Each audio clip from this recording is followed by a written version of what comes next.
Hello, and welcome to another episode of Dark Things. I want to start off first by thanking everyone who watched all the previous videos of West Memphis 3. Thank you for liking and subscribing. For positive comments, let us know that the information we're presenting to you is of value and it matters to you.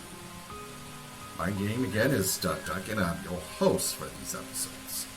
And today we're going to continue our deep dive into Damien Echols. Well, in the late 1970s, throughout the 80s, and into the early 90s, there was a term called satanic panic that seemed to be always in the back of people's mind. From daycares being shut down due to false allegations of ritual satanic child abuse, to a Christian comedian Mike Warnke claiming to be a former high satanic priest. It was pandemonium, and according to many people, Damien Echols was a victim of this same satanic panic. So Damien Echols became kind of famous because people thought he got wrongly wrapped up in this murder case just because he had a bit of a goth thing going on, black clothes, heavy metal tunes, and he read a lot of Stephen King books. Well, the story says he got pinned during the whole satanic panic era with a lot of hype from the Paradise Lost series. The Devil's Notebook, and some big names backing the West Memphis Three cause for the freedom. According to Damien, West Memphis was like a modern Salem, where he got painted as the victim in a total witch hunt. But hold up, it's not like the old school Salem witch trials with spectral evidence and all. I mean, the West Memphis Three trials didn't pull that spooky spirit stuff. Spectral evidence is like when folks testify about seeing a witch's spirit doing stuff in dreams or visions, Salem style. But none of that went down in Damien's case. Forget about the idea that the West Memphis was all about blaming everything on Satanism. Nope. It's more about digging into Damien's messed up life, health problems, thoughts of suicide, his knack for violence. So rewind to May 29, 1992, almost a year before the murders. Damien got busted for burglary and sexual misconduct while trying to run off with his girlfriend, Deanna Holcomb. While getting cuffed, he went all threatening, talking about killing the cop and Deanna's pops. Oh, and he spilled about a suicide pact with Deanna if things didn't work out. When Jerry Driver and Detective John Murray grilled Damien about being a Satanist, he denied it, but admitted to some occult action. Called himself a gray witch, like somewhere between the good and bad witch stuff. Damien spilled about his crew too, saying he was all bragging that Jason Baldwin, his best friend, would never rat him out. And yeah, I mean, that's backed up in his autobiography, Life After Death. But hold on. The violence ramped up. Damien was threatening to off folks. Deanna's dad, the cop who busted him, and even his ex-pal, Shane DeVelvis. He went so far as to trying to gouge out Shane's eye. In his book, he kind of brushes it off, saying it was an accident, but his medical records spill the real deal. Damien's always downplaying his actions, trying to paint himself as the misunderstood dude. But if you dig into the stories and evidence, it's way more messed up than he lets on. So Jason was totally in the loop about Damien and Deanna's grand plan to run off together, even chipped in and hung out with him for part of the day. Hold on. Damien's violent streak just kept getting worse. I mean, not only did he throw around threats to off Deanna's dad and the cop who nabbed him, but he also went after his ex-buddy Shane. Like, seriously, he attacked Shane at school. Again, he tried to rip the poor guy's eye out. Now, in Damien's autobiography, Life After Death, he tries to play cool, saying it was all an accident. His finger just slipped, you know? But surprise, surprise, his medical records still tell the truth. And on June 25th, 1992, he straight up owned up to the violence and the whole eye gouging thing. This is one of Damien's moves to downplay his crazy actions, both when he was locked up and after he got out. He's trying to keep folks from knowing the real him, painting this picture of a misunderstood guy. But Shane spilled the tea. According to Shane, Damien's no joke. He's an imposing figure, and his friends are legit scared of him. Now, if you dare to disagree with Damien, one icy glare from him, he could shut you up real quick. And get this, Damien even threatened to off his own mom and dad. After a stint at Charter Hospital of Little Rock in '92, his folks bounced and took him to Oregon. Why? Well, Pam, Damien's mom, thought he was into some weird stuff like witchcraft. Plus, she wasn't vibing with the Arkansas crew. Smart move, Pam, smart move. But I'm not exactly sure when you guys arrived back in West Memphis. Okay, so back in September 92, Damien's parents were like, we're not feeling too safe with our son anymore. Dude was on a whole new level of unstable. He was throwing around threats about offing himself and taking others down with him. Scary stuff. Even went as far as threatening to cut his mom's throat and verbally going after his dad. Fast forward to March 93, and there's this 14-year-old Jennifer Ball. She ain't a freaky encounter. She's just chilling in her kitchen on the phone. And out of nowhere, Damien pops up beside her window, telling her she's gonna bite the dust. Creepy, right? I mean, she filed an incident report. That's on the official record. And get this, it's just a bit over 2 months before the murders went down. Now, right after messing with Jennifer's head, Damien decides to pull some scary stuff at 13-year-old Amanda Lancaster's place. A word on the street is that Heather Cleet, Jason Baldwin's girlfriend, spilled the beans. Damien was on a mission asking about Amanda waiting on her phone and her address. Then after the whole tragedy with the child murders, Amanda spills that Damien was practically tailing her and Jennifer at the local skating rink. He's on their case, threatening that they're next in line to meet their maker. On May 24th at a softball field, he's blabbing to different girls, saying that he offed Stevie, Christopher, and Michael. He even drops this bomb that he's planning to kill 2 more people before turning himself in. Claims he's got one of them already picked out. The girls in the know include Christopher Von Wickel, Katie Hendricks, Jody Metford, Jessica Metford, Jackie Metford, and Katie LaFoy. Donna Metford, the mom of Jody, Jessica, and Jackie also back up the softball confessions. So considering all these statements before and after the murders, it's not a stretch to think Amanda Lancaster and Jennifer Ball might have been on Damien's hit list. I mean, when it came to the trial, Damien copped to being at the softball field, but straight up called the girls liars about his remarks. Then years later, in some prison interview, he's like, yeah, I probably said it, but it was just a joke. Seriously, dude's got some explaining to do. Hey, correct me if I'm off base here, but lying on the stand is still perjury, right? So check this out. Heather Cleet spilled the beans that Damien told her he tortured and killed a dog. And guess what? Jason's cousin, Joe Bartosh, saw the whole gruesome thing go down.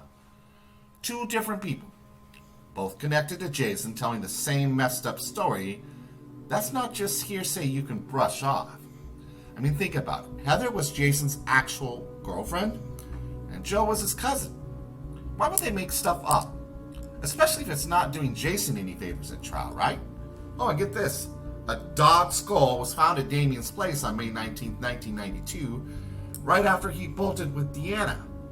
Now, Damien tries to spin it in court, saying he and his stepdad found it on the side of the road, but come on. Damien's got a track record with bending the truth. So weigh the lies against the facts. What's more likely? I mean, here's another kicker. Days after getting collared for offing Stevie, Michael, and Christopher, Damien tries to off himself on June 9th, 1993, in jail. Dude hoarded his daily meds, popped 12 pills at once, left a suicide note, the whole deal. They had to pump his stomach. It's a red flag, right? Shows he's not just homicidal, but also suicidal. And pretty messed up in the head. Now let's talk stalking, shall we? Damien wasn't just sticking to creepy looks. He went after Jennifer Ball and Amanda Lancaster at their homes and in public. Here's a wild detail Jesse spilled to Detective Ridge. Damien had a briefcase with drugs and pics of the boys in front of a house. Hold up! Let's see if there's more to this. Melissa Byers, Christopher's mom, told the cops on October 5th, 1993 about some dude snapping pics of her son in front of the house. Coinky-dink? I don't know. It seems like there's more to the puzzle. So let's hear it straight from Melissa. This is her quote. So around late February, early March of 93, she and her husband hit up the corner grocery on Ingram Boulevard, leaving their kids, Ryan, Clark, and Christopher, at home. Christopher's outside playing around on the carport, and when they get back 20 minutes later, he spills that some dude took his picture. Now, when Melissa checks with Christopher, he describes the guy. Black coat, pants, shoes, and black hair. She asks if the guy said anything and tried to grab him, but Christopher's just scared and runs off. According to him, the guy snapped a pic, hopped in his green car, and took off. Now, those who are advocates for the freedom of the West Memphis Three or advocate that the West Memphis Three are innocent might argue that Damien didn't have a license and he didn't know how to drive at the time. I mean, come on. Jesse tells Detective Ridge that Damien would drive Jack Echols' car. People sometimes do stuff against the law, you know? Some also might argue that Jack's car was red, not green, but I mean, these are like small details. Bottom line, if Damien needed to drive, he could. Don't throw out the baby with the bathwater, you know? And Melissa wasn't just making up stories. She thought maybe it was someone from the mortgage company because they were dealing with financial issues. But when she checked with them, they hadn't been around since August of '92. So, that theory's out. Let's check out another incident. 11-year-old Jessica Bryan and her parents roll up to the Memphis Police Department, reporting a stalking deal that went down about 2 months before the murders, putting it right around March. According to Jessica, they were just hanging out, and this boy in all black starts walking down the street. Kind of brush it off, but he's still lurking around, so they hide behind a car. He doesn't back off, and when they go tell Jessica's mom, he takes off running. They never figured out what happened to him.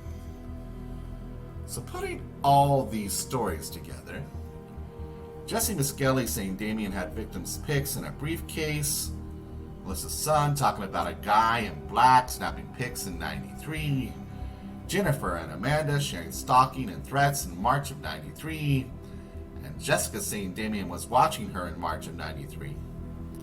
There's a pretty clear pattern here that you can't just brush off. Let's dive into Damien's weird fascination with human blood. Alright? So Damien's got this whole blood thing going on. It's all laid out in his massive 500-page document called Exhibit 500. Basically, his lawyers dropped this pile of his mental health records on the jury during his trial, trying to convince him he was mentally ill and shouldn't get the death penalty. Back in June '92, when he was at Charter Hospital of Little Rock, Damien was apparently into sucking blood from his peers who scratched themselves. Then in September the same year, he's in the Craighead County Juvenile Detention Center, and some kid cuts his wrists. Damien jumps in, grabs the kid's wrist, sucks the blood, smears it on his face, and declares himself a devil-worshipping vampire. For the result, straight to isolation and suicide watch. Damien's telling social workers he believes in vampires, worships the devil, and drinking blood gives him power, makes him feel like a god. Tiffany Allen even saw him wipe Jason Baldwin's blood off his finger, pop it in his mouth after a fight. Damien tries to play it off in an interview, saying he doesn't drink blood, he just licks it. I mean, whatever, man, it's all the same. He's into human blood. Now let's dig into Damien's take on the murders. On May 9th, 1993, Detective Brian Bridge and Shane Griffin dropped by Jason's place, chatting with Damien, Jason, and Dominique. They're asking Damien about the murders. His theory? Whoever did it was sick and just wanted a thrill. It's all about talking about the penis and a power symbol, and the number 3 is sacred in Wicca. According to Damien, the boys probably died from mutilation and drowning. He figures one got it worse than the others, and the whole point was to scare someone. Damien thinks only one person did the murders because, someone would eventually confess if there were more. Talk about foreshadowing.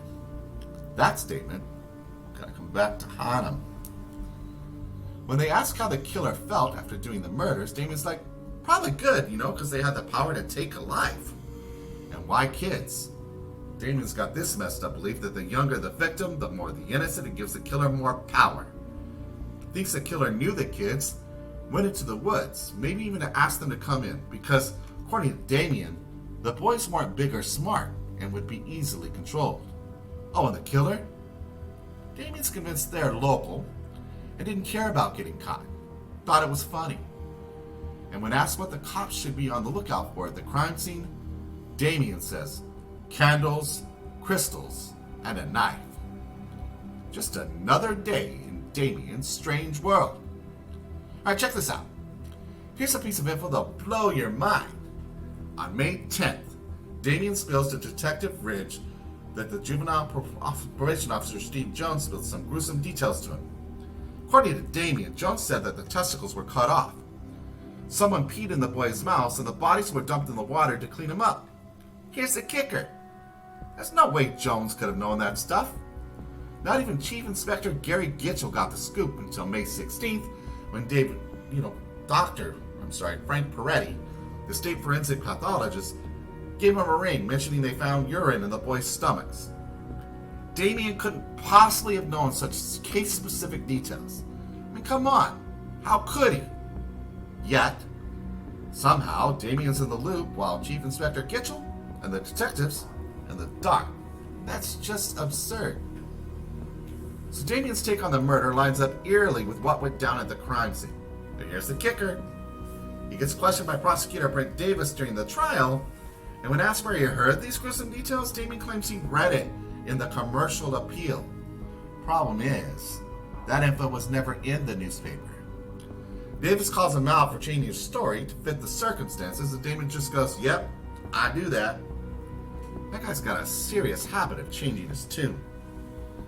Let's dive into Damien's alibis. Duke claimed he was on the phone with several girls that night. Dominique, Heather Cleet, Holly George, Jennifer. But here's the deal. Even if he did talk to these girls, the timing doesn't exactly make for a solid alibi. Damien said he chatted with Holly that evening, but that's not true. They spoke in the afternoon about 3 p.m. or 4 p.m. Damien claimed he talked to Heather, but that was around 10:30 p.m., telling her he was wandering about with Jason. Now, Dominique and Damien parted ways around 5:30, and the next time she talked to him was around 10 p.m. Jennifer spoke with Damien after 9:20 p.m., but it could have been later. Now, before 5:30 p.m., Jennifer called Damien and said he and Jason were headed somewhere. She called at 8, and Damien's mom said he wasn't home. Later, Damien changed his story, saying he instructed his mom to lie because Dominique was over. Dominique's account doesn't line up. So someone's not being straight here. Who's the fibber? Damien or Dominique?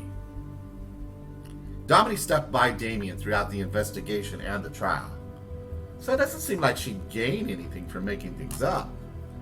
Even Dominique's mom, Diane, backed her up, saying she got home at 7 p.m.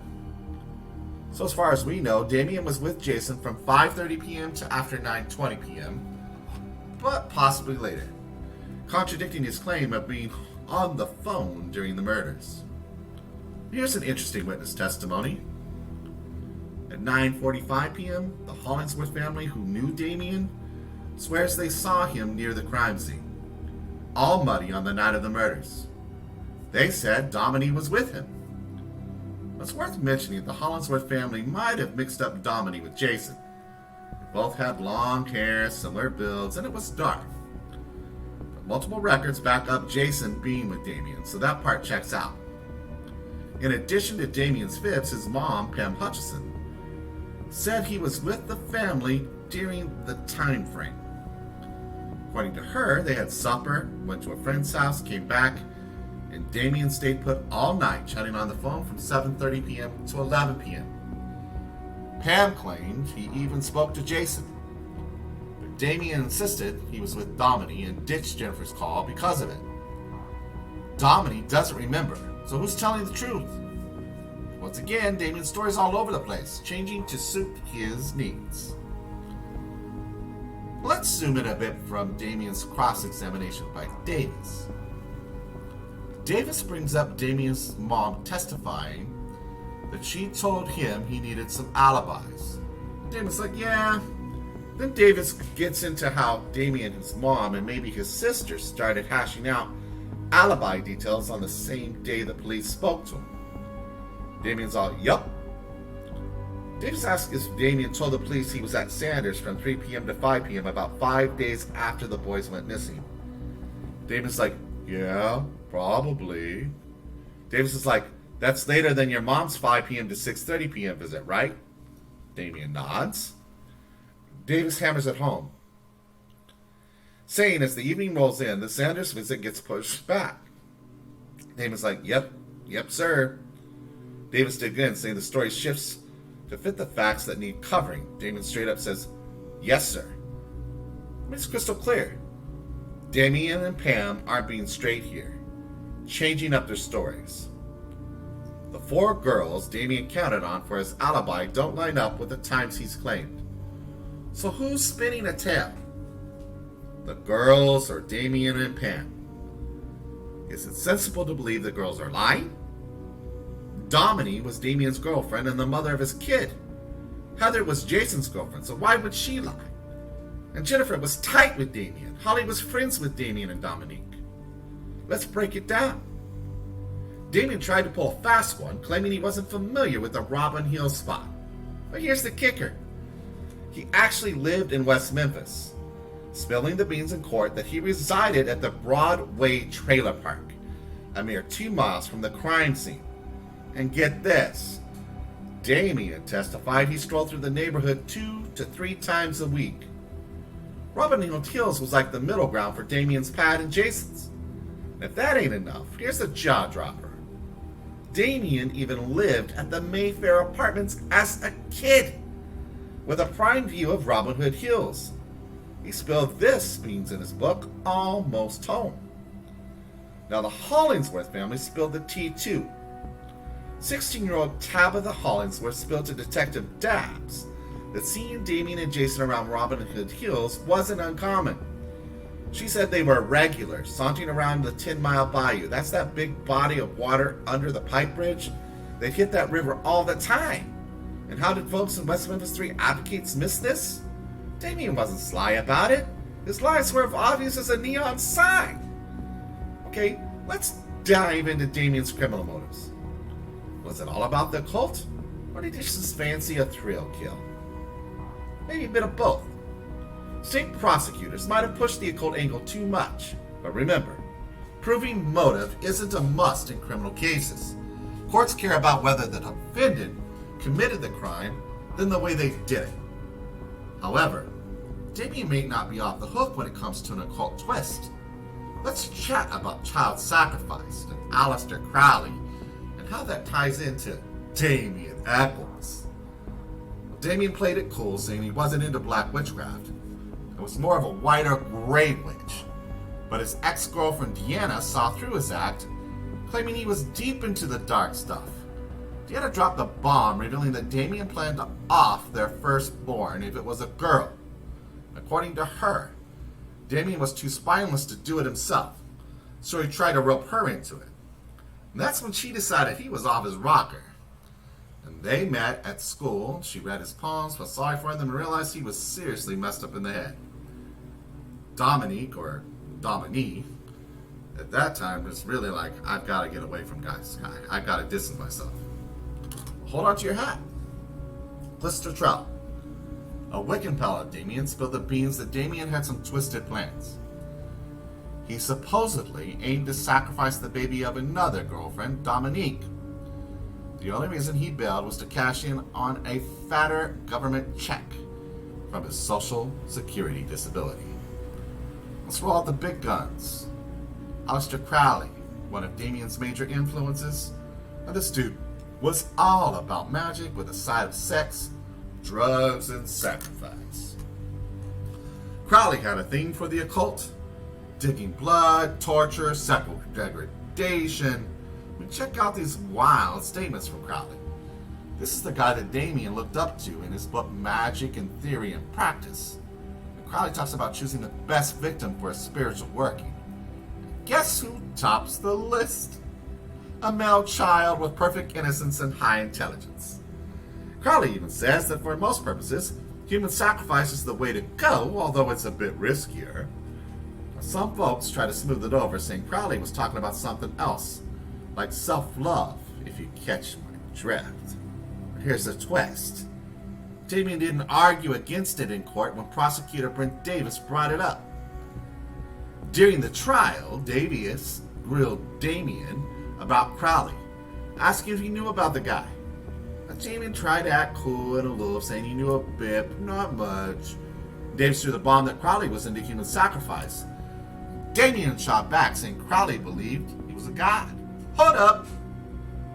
This guy just claimed he knew little to nothing about Crowley, but in his own writings he felt like God when he slurped blood. Davis wasn't done. He pulled out a paper with Damien's handwriting filled with translated, coded alphabets. The names on it: his girlfriend Dominique, bestie Jason, and his son Seth. And the man he supposedly didn't know much about, Aleister Crowley. Now, when did Damien do this translation dance? He first said it was before his arrest, but Davis suspected during his jail time. Damien, cornered like a rat, finally coughed up that it might have been during his stint in jail. Total facepalm, right? Turns out the names Damien translated were kind of a big deal in his life. Girlfriend, bestie, his own flesh and blood. I mean, it just didn't add up for him to claim Crowley had zero influence. Fast forward to life after death. In Damien's book, he spills the beans on how Crowley still rocked his world. Crowley, the black witchcraft aficionado, was all about summoning demons and spirits. He wasn't a God or Satan fan, but I mean, that didn't make his stuff any less disturbing. Damien couldn't make up his mind on devil worship, but he spilled that he dove deep into demonology and he felt the power. He even claimed he was possessed by a woman's spirit, murdered by her hubby. Talk about a roller coaster of beliefs. Alright, so let's buckle up for a more wild ride here. Damien Echols, the guy convicted for 3 murders back in '94, ended up weaving quite the twisted tale. Let's start with his eerie predictions. On March 19, 1994, he got slapped with 3 counts of capital murder and the death penalty. Now get this, Damien kind of cooked up his own prophecy. In some progress report, he throws out that he could be the next Ted Bundy or Charles Manson. And he's all about influencing the world. In the wrap-up of Paradise Lost, the documentary about the childhood murders, Damien's laid it on thick. He confesses that even as a kid, he knew he'd be a big deal. I mean, fame, baby. Hold on to your hats because Damien's into it. He gets a kick out of thinking the parents will scare their kids with tales of the West Memphis Boogeyman, aka him. The attention in court? Loved it. Damien's blowing kisses, smirking, and giving everyone a show. His aunt Patricia Liggett drops a bomb. But Damien once spilled that his ultimate dream was to become famous. Well, guess what? Dreams come true. Media, documentaries, activists, and even celebrities rallied behind him, pouring millions into freeing him and his buddies. They snagged a top-notch forensics experts, the one who helped O.J. Simpson and Casey Anthony dodge their murder raps. And here's the kicker. Damien's living the American dream now. He's a best-selling author, he's got movie-producing creds, he's even used, tattoos of X's on groupies for cash. You talk about a turnaround. He's mingled with big shots like Peter Jackson, who directed the Lord of the Rings and the Hobbit movies, rock star Eddie Vedder, and the list goes on. But here's the gut punch for me. Christopher Byers, Stevie Branch, and Michael Moore, the innocent kids whose blood was spilled, don't get to live any dreams. Their tragedy became Damien's ticket to fame. The outrage here? Damien's living the dream while those innocent kids got a nightmare. And calling him just a misunderstood with quirky tastes. Bullshit. Our next episode will center around Jason Baldwin. Well, wait for that. If you like what you've seen and would like to see more, we encourage you to hit the subscribe button so that you don't miss another episode. Also, please consider giving this video a like and leave us a comment below to let us know what you think about this episode and the direction we may be going. As always, this is your host, Duncan, with a reminder that once you enter the dark, you may never be the same.